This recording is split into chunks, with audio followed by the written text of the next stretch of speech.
Γεια σας, είμαι ο Κώστας και θα ήθελα να σας δείξω τη συλλογή μου από Nerf και μετά από τα παιχνίδια που έχω για το Play. Πρώτο έχω το Maverick, είναι ένα πάρα πολύ καλό όπλο, έχει μεγάλη δυνατότητα, δηλαδή ρίχνεις από εδώ και πάει μακριά και αξίζει να το αγοράσετε. Έχω κι άλλο ένα, είναι το Recon, είναι αρκετά μεγάλο όπλο. Όχι όμως σαν το sniper και κάτι άλλο. Και αυτό αξίζει να το αγοράσετε. Είναι ωραίο, είναι μεγάλο, έχει καλούς στόχους και αυτό είναι πολύ καλό για στόχο. Έχει laser και πιστεύω είναι ιδανικό για πόλεμο Nerf. Τώρα θα περάσουμε στην συλλογή μου από παιχνίδια.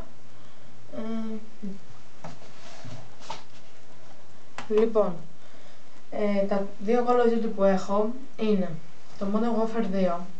Είναι τέλειο, δηλαδή έχει καλό multiplayer, καλό campaign, έχει καλές δραστηριότητες, έχει αυτό με τα jet ski που είναι ωραία πίστα και μου αρέσει πάρα πολύ, αξίζεται να το αγοράσετε και παίζει να είναι κάπου στα 50 ευρώ.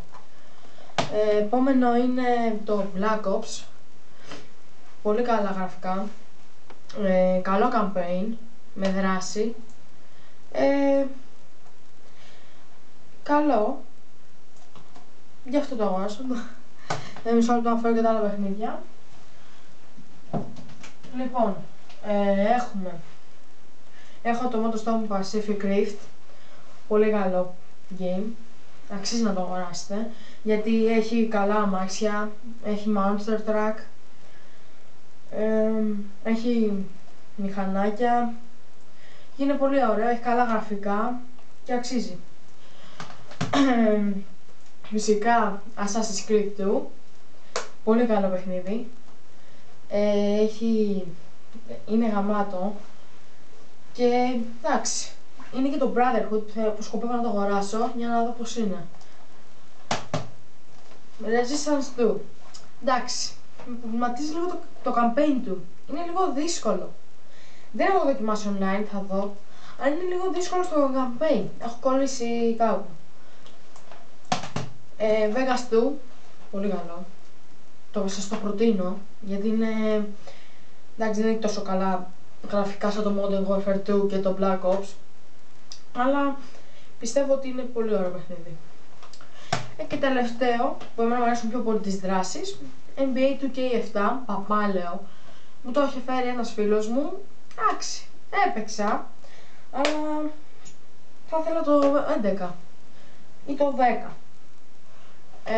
Αυτά είναι η συλλογή μου